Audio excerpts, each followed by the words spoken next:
दोस्तों, आज मैं आपको अहोई अष्टमी के व्रत और कथा के बारे में बताता हूँ। अहोई अष्टमी का व्रत कार्तिक मास कृष्ण पक्षमी तिथि को यह व्रत रखा जाता है। इस दिन माताएं अपनी संतान की लंबी आयु और मंगलकारी जीवन के लिए निर्जला व्रत रखती हैं। तो किस तरीका से पूजा की सामग्री तैयार की जाती है? तो सबसे पहले अहोई अष्टमी पूजन के लिए दीवार पर गेरू या पीली मिट्टी से 8 कोष्ठक की एक पुतली बनाई जाती है। उसी के पास से और उसके बच्चों की आकृतियां बनाई जाती हैं।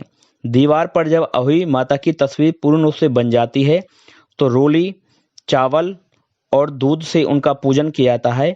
अहोई माता को पूरी और मिठाई का भोग लगाना चाहिए। इसके बाद रात को तारों को अर्घ्य देकर संतान की लंबी उम्र और सुखदायी जीवन की कामना करने के बाद अन्न ग्रहण करती हैं। इस ऋतु में सास या किसी बुजुर्ग महिला को उपहार के तौर पर कपड़े दिए जाते हैं। यदि आप माता की पूजा कर रहे हैं तो यदि बच्चों को पास बिठा लें तो यह सबसे अच्छा रहेगा और प्रसाद उन बच्चों को भी खिलाना चाहिए। अहोई अष्टमी के दिन भगवान गणेश जी की पूजा अवश्य करनी चाहिए। कथा सुनते समय यदि हाथ में 7 दाने लेकर कथा सुने तो लाभकारी होता है। पूजा के बाद अनाज के दाने गायों को खिला देना चाहिए।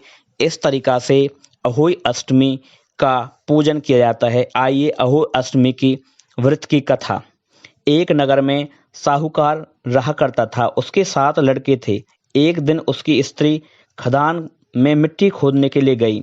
जो ही उसने जाकर वहां कुदाल मारी तो वहीं सिंह के बच्चे कुदाल की चोट से सदा के लिए सो गए, अर्थात वो मर गए।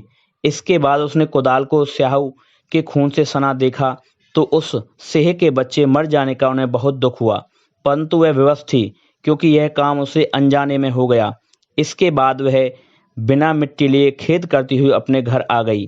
उधर जब सिंह अपने काल में घर पर आई तो उसने बच्चों को मरा हुआ देखा तो अनेक प्रकार से वह विलाप करने लगी और ईश्वर से प्रार्थना की, जिसने मेरे बच्चे को मारा है उसे भी इसी प्रकार का कष्ट होना चाहिए। इसके बाद सिंह के श्राप से सेठानी के 7 लड़के एक ही साल के अंदर समाप्त हो गए। इस प्रकार अपने बच्चों के असह काल के मुंह में समाये हुए जाने के बाद सेठानी बहुत दुखी हुए। उन्होंने किसी तीर्थ यात्रा पर जाकर प्राण गंवा देना उचित समझा। इसके बाद वे घर छोड़कर पैदल ही किसी तीर्थ की ओर गए। खाने की ओर कोई ध्यान न देकर जब तक इनसे कुछ भी शक्ति और साहस रहा तब तक वे चलते रहे। वे पूर्णतः अशक्त हो गए। अंत में मूर्छित होकर धरती पर गिर पड़े। उनकी दशा देखकर भगवान करुणा के सागर ने उनकी मृत्यु से उन्हें बचाने के लिए उनके पापों का अंत किया। और इसी अवसर में आकाशवाणी हुई कि तेरी सेठानी ने मिट्टी खोदते समय ध्यान न देकर सिंह के बच्चे को मार दिया। इसके कारण तुम्हें यह अपने बच्चों का दुख देखना पड़ा है। यदि आप पुनः घर जाकर मन लगाकर गौ माता की सेवा करेंगे और अहोई माता अजक्ता देवी का विधि विधान से व्रत आरंभ कर प्राणियों पर दया रखते हुए स्वयं में किसी को भी कष्ट नहीं दोगे तो तुम्हें भगवान की कृपा से पुनः संतान को सुख प्राप्त होगा। इस प्रकार आकाशवाणी सुनकर सेठानी को आश्चर्यचकित हो गए और भगवती देवी का स्मरण करते हुए अपने घर को चले आए। इसके बाद श्रद्धा भक्ति से न केवल अहोई माता के व्रत अपितु गौ माता की सेवा करना भी उन्होंने आरंभ कर दिया।